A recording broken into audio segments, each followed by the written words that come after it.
Wir haben im März 2022 angefangen, also eigentlich als es auch losging, als die Kinder hier ankamen, wurde ganz schnell von der Stadt Ulm hier das Spielmobil hingestellt und am Anfang waren auch noch Hauptamtliche von der Stadt hier und haben das jeden Tag angeboten und wir haben unterstützt als Ehrenamtliche und aus Personalmangel mussten die Leute von der Stadt dann wieder abziehen und wir als Ehrenamtliche haben das dann einfach übernommen und weitergemacht.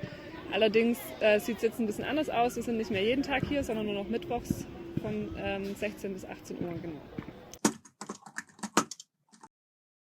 Also eigentlich mit den Kindern spielen. Also genau, wir machen den Wagen auf, da stehen ganz viele Sachen drin, Fahrräder, Roller, Bälle, Sprungseile, alles Mögliche und das kommt raus und dann geht eigentlich das Spielen los.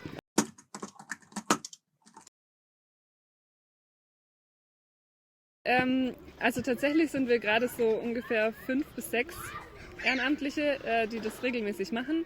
Regelmäßig heißt da aber auch, also nicht jede Woche, sondern mal alle 2 Wochen. Manche können nur einmal im Monat oder so, das ist ganz unterschiedlich. Genau, und das ist sehr schwierig im Moment, das wirklich auch jedes Mal anzubieten. Heute sind wir nur zu zweit, das ist fast schon zu wenig, weil einfach echt viel los ist. Ja, also direkt hier an der Geflüchtetenunterkunft sind wir die Einzigen.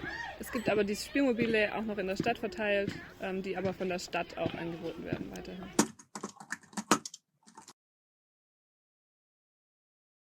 Am meisten helfen würde, wenn man ein bisschen Zeit spendet und ehrenamtlich sich hier engagiert. Also wie gesagt, einmal in der Woche, von Mittwochs von 16 bis 18 Uhr sind wir hier mit dem Wagen und was man hier macht, ist tatsächlich komplett frei. Also man kann mit den Kids Fußball spielen, man kann mit denen malen, man muss nicht mal unbedingt mit ihnen spielen, man kann auch einfach nur das Spielmobil aufmachen und die Sachen raus und einfach Ansprechpartner sein.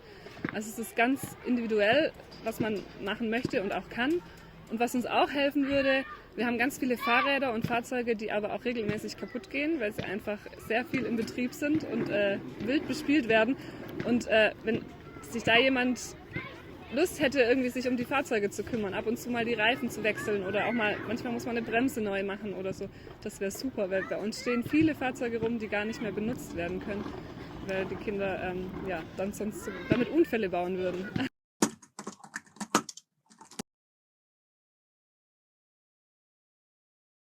Also am meisten Spaß macht mir persönlich das Spielen mit den Kindern.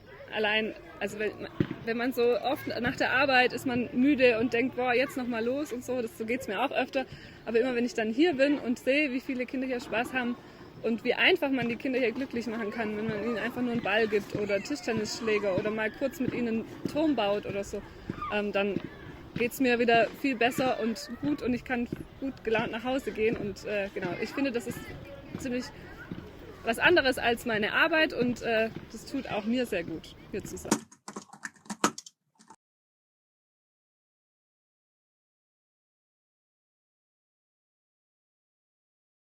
Tatsächlich muss man eigentlich keine Erfahrungen mitbringen, weil die Kinder es einem hier sehr einfach machen und auf einen zugehen und man ja, wie gesagt, sich einbringen kann, wie man möchte. Man bräuchte ein polizeiliches Führungszeugnis, einfach weil wir hier mit Minderjährigen arbeiten.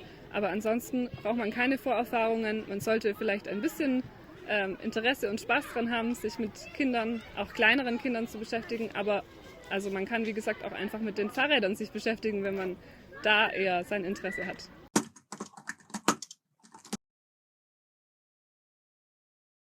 Das ist tatsächlich sehr schwer, weil es nicht so einzelne Erlebnisse gibt, sondern es ist eher so, dass, also es ist wie gesagt oft so, dass ich von der Arbeit komme und ziemlich fertig bin und dann hier bin und danach wieder erfüllter nach Hause gehe. Aber was auch häufig vorkommt, ist, dass hier immer wieder neue Kinder ankommen, die am Anfang sehr zurückhaltend sind, teilweise ja auch traumatisiert, manche sprechen auch gar nicht. Und wenn die dann nach einem Monat oder so strahlend auf einen zukommen oder sich freuen oder auch mal was zu einem sagen, fragen, ob man mit ihnen spielt, das ist immer richtig schön. Okay, sehr schön. Ja, das war's auch schon. Vielen Dank. Ja, danke auch.